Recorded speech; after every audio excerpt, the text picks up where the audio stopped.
الحمد لله نحمده ونستعينه ونستغفره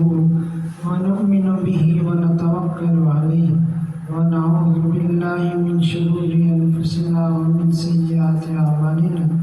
من يهده الله فلا مضل له ومن يضلل فلا هادي له أما بعد أعوذ بالله من الشيطان الرجيم بسم الله الرحمن الرحيم الحمد لله رب العالمين الرحمن الرحيم قال الله تبارك وتعالى في قرآن المجيد هو الذي يصوركم في الأرحام كيف يشاء. النبي جابر بن سلمة وأنه عن عتبة بن قتادة وأيد رجلا يسلي الناس عن عمر ابن ليقول شيخنا الأصغر وأخبرنا فقلت ما هذا؟ فقال رسول الله صلى الله عليه وسلم فقلت عليه السلام يا السلام يا رسول الله مرضت؟ قال لا تقتل عليك السلام فكان عليك السلام حتى الممات. قال السلام عليك. قال فقلت دخلت مع رسول الله قال ناس مع رسول الله الذي إذا أصابك شيء دعوت كفاك عنك وإذا أصابك آمر فدعوته استجاب لك فإذا كنت بما سبق فزرعت فواصله فوزعت ما جناعت دعوت ما دانت. قال فقلت ما عليك إذا قال لا تسلم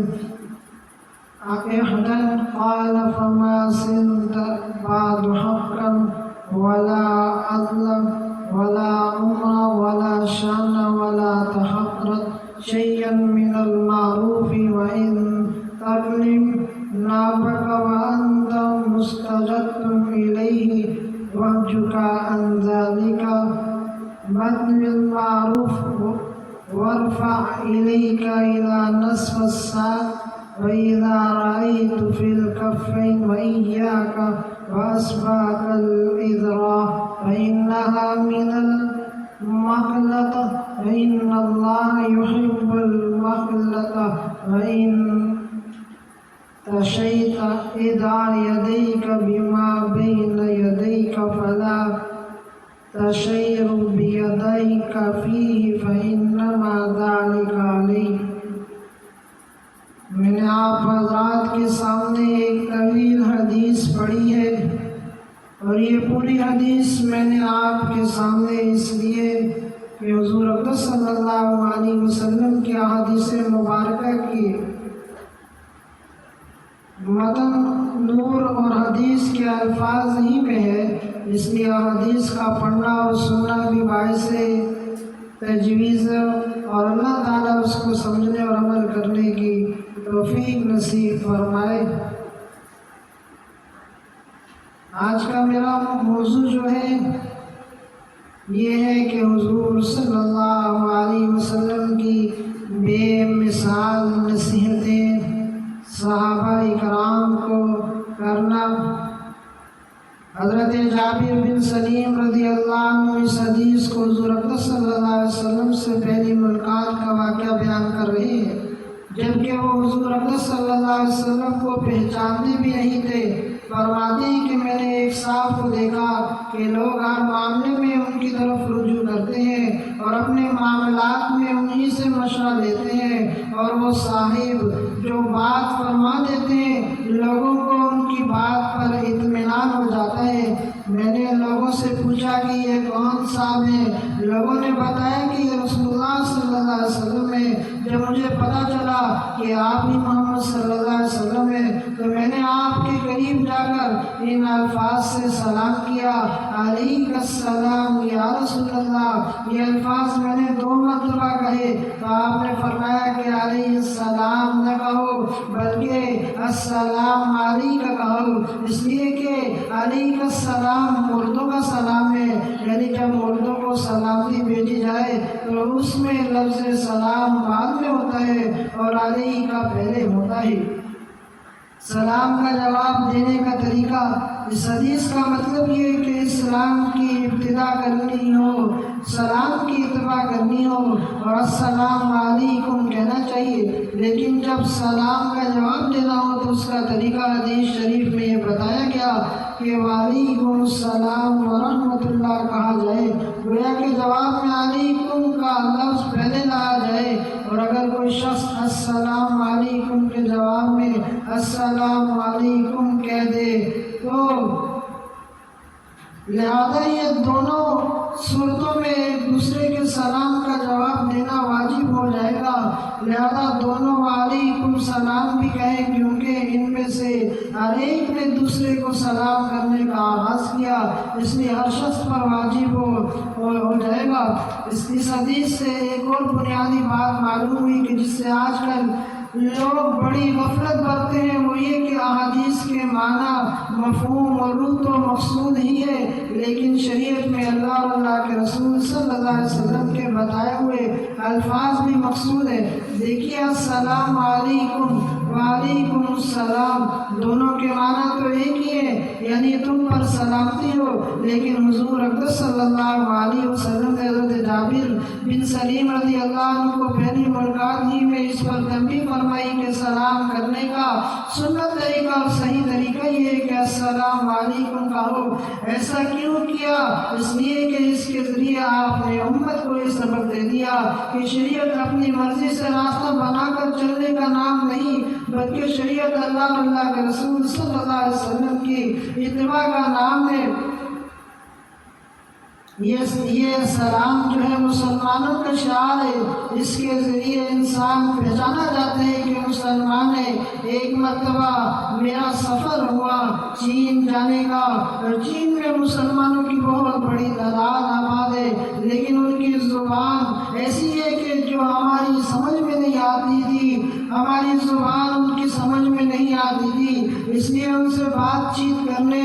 اور جذبات کے اظہار کرنے کا کوئی ذریعہ نہیں تھا، لیکن ایک چیز ہمارے درمیان مشترک تھی، وہ یہ کہ جب کسی مسلمان سے ملاقات ہوتی تو وہ کہتا السلام علیکم ورحمۃ اللہ وبرکاتہ، تو اس کے ذریعے وہ جذبات کا اظہار کرتا۔ یہ حضور اقدس صلی اللہ علیہ وسلم کی سنت کی اتباع کی برکت تھی۔ اس سنت نے تمام مسلمانوں کو ایک دوسرے کے ساتھ باندھا ہوا ہے اور رابطے کا ذریعہ ہے، اور ان الفاظ میں جو نور اور برکت ہے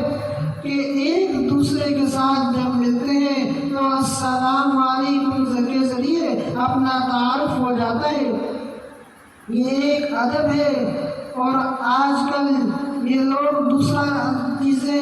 اپنا لیے جس کو فیشن کہا جاتا ہے کہ سلام کے علاوہ وہ کہہ دیتے ہیں کہ ہیلو بھائی، اور کوئی کہہ دیتا ہے کہ السلام مسنون۔ یاد رکھیے کہ ان الفاظ سے سنت کا ثواب، سنت کا نور حاصل نہیں ہو سکتا۔ اس حدیث میں آپ نے دیکھا کہ حضور اقدس صلی اللہ علیہ وسلم نے ایک ذرا سا لفظ بدلنے کو بھی گوارا نہیں فرمایا۔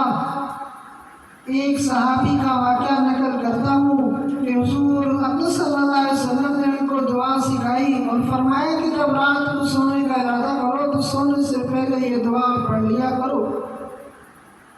اس کے الفاظ یہ ہے کہ آمنت بکتابک الذی انزلت